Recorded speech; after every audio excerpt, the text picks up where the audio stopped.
Assalamu alaikum dear students, hope so you are fine. Now we are going to discuss practice unit 4 passage 2 the Chinese in Britain. So ये बहुत ही interesting story है। इसमें बरतानिया के अंदर जो Chinese shift हुए ना, ये उनके बारे में सारी स्टोरी है, सारा ऐसे लिखा हुआ है। चलो इसको डिस्कस करते हैं। इस ऐसे को चाइना टाउन वेबसाइट से लिया गया है। Let's start the passage. Paragraph number 1 and 2. The first Chinese to settle in Britain arrived in the late 18th century. They were exclusively male and employees of the East India Company. They settled in the dock areas of Liverpool and Limehouse in London. Although the success of the Britain in the Opium Wars 1840 till 1442 led to an increased degree of contact between Britain and China. The Chinese population in Britain remained very, very small. At the turn of 20th century, there were just 545 Chinese in Britain, almost exclusively male. They ran small shops and cafes, catering for the extremely transient Chinese population of seamen.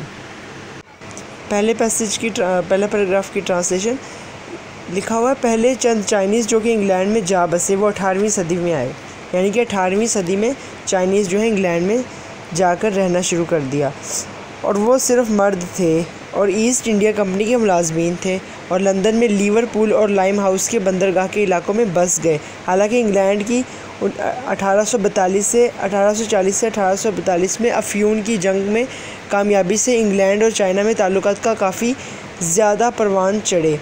England में China की आबादी बहुत कम थी। 20वीं सदी के आगाज़ में England में सिर्फ 545 चाइनीज़ थे, जो कि सब के सब मर्द थे। वो छोटे कैफ़े और दुकानें चलाते थे, और ये चाइना की बहुत छोटी सी मलाहों की आबादी की ज़रूरियात को पूरा करते थे। अब पहले पैराग्राफ में हमें बताया गया कि चाइना जो है ना, चाइना के कितने लोग इंग्लैंड में जा बसे, बरतानिया में कितने लोग चले गए, ठीक है, उन्होंने वहाँ पर क्या क्या कारोबार शुरू किया और किस जंग की वजह से वो वहाँ गए। उसके बाद सेकंड पैराग्राफ है. By 1914 there were some 30 Chinese businesses in the Limehouse area of London, which had become known as Chinatown. The Britain were, however, far from welcoming. In particular, Chinese sailors were considered a direct threat to the British counterparts. In 1908, British seamen formed a picket at the East India dock to prevent Chinese crews from signing on for work. अच्छा जी, दूसरे passage में बताया गया 1914 में London में lime house के इलाके में चाइनीज़ के 30 के करीब कारोबार थे, यानी कि 30 के करीब लाइम हाउस के अंदर जो है ना चाइनीज़ लोगों ने कारोबार कर रखे थे। 30 कारोबार थे, जिसको चाइना टाउन के तौर पर जाना जाता था। अब वो जगह का नाम भी चेंज हो गया, क्योंकि चाइनीज़ लोगों ने वहाँ पर अपने कारोबार शुरू कर लिए और उनके कारोबार ज़्यादा बढ़े। अगरचे ब्रिटिश उनको दूर दूर तक खुशामदीद नहीं कहते थे, बरतानिया के लोगों ने उनको एक्सेप्ट नहीं किया था। इस लाइन का मतलब है ख़ास तौर पर चाइना के मलाहों को ब्रिटिश मलाहों के लिए बाकायदा धमकी समझा जाता था। 1908 में ब्रिटिश मलाहों ने ईस्ट इंडिया कंपनी की बंदरगाह पर एहतजाज किया ताकि चाइनीज़ को काम करने के माहिदों पर साइन करने से रोका जाए। सो ये बरतानिया ने उनको एक्सेप्ट नहीं किया था, ठीक है। पैराग्राफ नंबर 3, 4, 5 डिस्कस करते हैं। Paragraph number 3.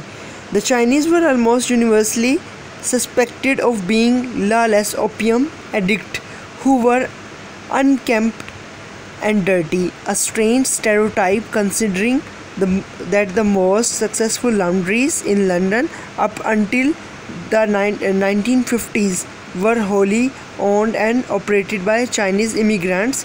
Number 4. Public perceptions of Chinese were much improved by a Hollywood epic of 1919, D.W. Griffith's epic Broken Blossom portrayed a young Chinese poet as an unassuming hero rescuing an English maiden in distress from her murderous father. Alright, number 3 and 4. तो number 3 paragraph में वो कहता है Chinese तकरीबन आलमी तौर पर एक लाकानून अफ्यून के आदी समझे जाते थे। यानी कि चाइनीज़ लोगों को समझा जाता था ये अफ्यून के आदी हैं, एक नशा है अफ्यून, जो कि गंदे और गैर शाइस्ता थे। एक घिसा पिटा ख्याल ये है कि 1950 तक लंदन की सबसे ज़्यादा कामयाब लॉन्ड्रीज चाइनीज़ तारकीन वतन चलाते थे। ये लॉन्ड्री का काम वहाँ करते थे 1950 में। उसके बाद चौथा पैराग्राफ है चाइनीज़ के बारे में अवाम की सोच काफ़ी बदली 1919 में हॉलीवुड की DW की ग्रिफिथ्स एपिक की वजह से, जिसका नाम ब्रोकन ब्लॉसम था, जिसमें एक नौजवान चाइनीज़ को एक गैर अहम हीरो के तौर पर पेश किया गया था, जो कि एक इंग्लिश दोशीज़ा को उसके कातिल बाप की कैद से छुड़ाता है। अच्छा, इस मूवी की वजह से ना उनकी सोच बदली थी इंग्लैंड और बरतानिया वालों की चाइनीज़ लोगों के बारे में। ठीक है, ये बताया गया यहाँ पर। इसके बाद हम पैराग्राफ नंबर 5 and 6 डिस्कस करते हैं। Number 5, the post war year in Britain posed a major threat for the Chinese in Britain. The Limehouse area of East London was obliterated during the Blitz on London. At the same time, the decline in British shipping resulted in the Seamen's Union changing its rules, making it far more difficult for non-British seamen to get work at British ports. The laundry industry also went into terminal decline with the introduction of high-speed laundrettes and the appearance of domestic washing machines. Number 6. By 1950, there were some 2,000 Chinese in Britain, also seeking new income opportunities as well as a place to live. This bleak situation was turned around by a new phenomenon in Britain. Returning soldiers from the war in the Far East suddenly created a new customer base for Chinese cuisine. There were 2 or 3 Chinese restaurants in the in the West End. Their newfound popularity with the British attracted others to the area. Paragraph number 5 की translation. बरतानिया में जंग के बाद चंद साल China के लिए एक बड़ी धमकी थी। लंदन का लाइम हाउस का इलाका लंदन पर जर्मन बमबारी के दौरान मुकम्मल तौर पर तबाह हो गया। इसके साथ इंग्लैंड की जहाज़ रानी में कमी वाक़या हुई। नतीजतन मलाहों की यूनियन ने अपने क़वानीन बदले। लॉन्ड्री की इंडस्ट्री भी तंजली का शिकार हो गई, बड़े पैमाने पर लॉन्ड्रियों के आगे और घरों में वॉशिंग मशीन के आने की वजह से। यानी कि वॉशिंग मशीन की इन्वेंशन के बाद ना चाइनीज़ का काम जो है वो बंद हो गया था। ठीक है, उसके बाद पैराग्राफ नंबर 6 है। 1950 तक इंग्लैंड में 2000 चाइनीज़ थे, तमाम के तमाम पैसा कमाने और रहाइश अख्तियार करने के मौके तलाश कर रहे थे। ये सियाह सूरत हाल इंग्लैंड में एक नए फ़लसफ़े के आने की वजह से बदली। मशरिक़ वईद में सिपाही जंग से वापस आने लगे और चाइनीज़ खानों के लिए नए गाहक पैदा हुए। मगरबी जानिब 2 या 3 चाइनीज़ रेस्टोरेंट थे। इनकी नई मशहूरी ने इंग्लैंड के दूसरे इलाकों से लोगों को अपनी तरफ मुतवज्जा किया। नंबर 6 के अंदर चाइनीज़ ने जो है चाइनीज़ की मेन ज़रूरत क्या थी? 2000 चाइनीज़ आए, उनकी ज़रूरत थी पैसा कमाना और रहाइश अख्तियार करना, तो उन्होंने वहाँ पर रेस्टोरेंट खोले और इस तरह से पॉपुलैरिटी गेन की। और अपने लिए क्या कहते हैं, उन्होंने शेल्टर भी वहाँ पर ख़रीदे और अपने कारोबार भी अच्छे से चलाए और उनके गाहक भी बने चाइनीज़ खानों की वजह से। Paragraph number 7। Gerrard Street in the late 15s was a shabby street. As a result, property prices were very cheap and short leases could be found for next to nothing in the area between Shaftesbury Avenue and Leicester Square. At the same time, thousands of agricultural workers from Hong Kong, forced out of their traditional occupation by changes in the world, rice markets began to arrive in Britain with the booming catering trade. These new immigrants found immediate employment, often with tired accommodation, a practice which continues to this day, as restaurants and takeaways sprang up in every major city and town in the country. Paragraph 7 में वो कहता है Gerard street 1950 की दहाई के आखिर में एक गंदी सड़क थी। नतीजतन जायदाद की कीमतें काफ़ी कम थी, लिहाजा शैफ्टबजी एवेन्यू और लाइसेस्टर स्क्वायर में बहुत ही कम पैसों पर जायदाद मिल जाती थी। इसी के साथ ही हांगकांग से हज़ारों ज़राती मज़दूर, जिनको इनके रवायती पेशों से फारिग कर दिया गया था, दुनिया की चावल की मंडी में तब्दीलियों की वजह से उन्होंने इंग्लैंड आना शुरू किया। बढ़ती हुई तजारत की ज़रूरत को पूरा करने के लिए नए तारकीन वतन को नए रोज़गार के मौके मिले, जिसमें रहाइश भी शामिल थी, जो कि आज भी जारी है, जैसा कि रेस्टोरेंट और देने वाली जगहें बरतानिया के हर बड़े शहर और कस्बे में फैल गईं। उसके बाद पैराग्राफ नंबर 8 है। Conditions, however, was not easy. Working 70 hours a day was not uncommon, and this led to no opportunity to learn English. Accommodation conditions were often overcrowded and basic. With the influx of Chinese and the substantial business success of the catering trade, associated businesses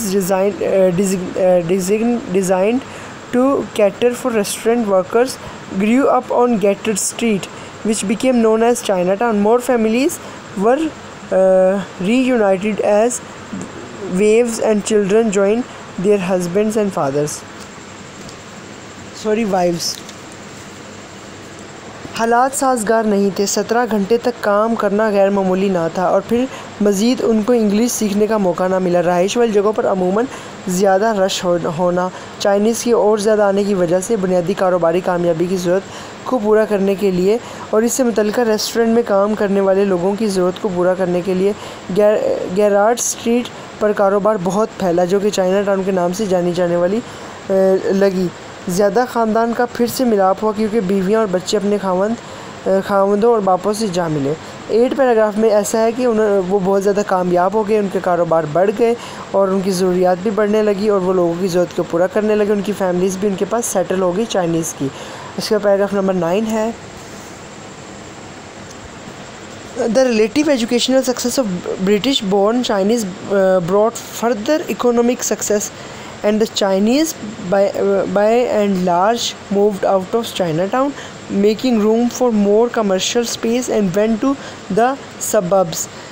Chinatown itself was transformed by Westminster City Council, which recognized that it had become a major tourist attraction. Garrett Street was pedestrianized as was part of Newport Place and Macclesfield Street. China Gates Street furniture and a pavilion were added as Chinatown came of age, a symbol of success as well as a cultural focal point of the Chinese community of London. तो ये China town एक website है, वहाँ से लिया गया है। ठीक है, अब इसकी ट्रांसलेशन करते हैं पैराग्राफ नंबर 9 की। चाइना में पैदा होने वाले चाइनीज़ को ज़्यादा माशी कामयाबी मिली और चाइनीज़ ने चाइना टाउन से बाहर जाना शुरू किया तजारत के लिए और ज़्यादा जगह पैदा की और मज़ाफ़ाती इलाक़ों में गए। वेस्टमिनर सिटी काउंसिल ने भी चाइना टाउन को तब्दील कर दिया, जिसने ये महसूस किया कि ये सियाहों के लिए बहुत बड़ी कशिश बन गया। गेरार्ड स्ट्रीट महज पैदल चलने वाले लोगों के लिए मखसूस कर दी गई, जैसा कि न्यू पोर्ट प्लेस और मैकलेसफील्ड के कुछ हिस्सों को किया गया था। चाइनीज़ दरवाज़े और फर्नीचर और एक बड़े कमरे का इजाफा चाइना टाउन में किया गया। जो ही ये मशहूर हुआ, ये कामयाबी की अलामत और लंदन में रहने वाली चाइनीज़ आबादी के लिए एक सकाफ़ती मरकज़ था। देखो, उन्होंने अपने कारोबार भी बढ़ाने शुरू कर दिए। 8 पैराग्राफ में हमें ये पता चला। अब इस पूरे में ना हमने चाइना का इंग्लैंड में आना और इंग्लैंड वालों को चाइना वालों को नापसंद करना, फिर अचानक से पसंद करना शुरू कर देना और फिर चाइना वालों का वहाँ मज़ीद तरक्की करना और नए से नए कारोबार को वहाँ पर इन्वेंट करना। सबसे पहले उनका कारोबार बहुत ज़्यादा जो चलता था वो लॉन्ड्री का था। उसके बाद उन्होंने रेस्टोरेंट खोलना शुरू कर दिया, फिर उन्होंने फर्नीचर मार्केट्स खोलना शुरू कर दी। तो ये था चाइनीज़ इन ब्रिटेन पूरा चैप्टर। होप्स आपको अच्छे से समझ आया होगा। इसकी 2 समरीज थी, मैंने दोनों ही आपके साथ शेयर कर दी हैं। जो आपको ईजी लगे, आसान लगे, उसे कर लीजिएगा। Thanks for watching this video. अल्लाह हाफिज़।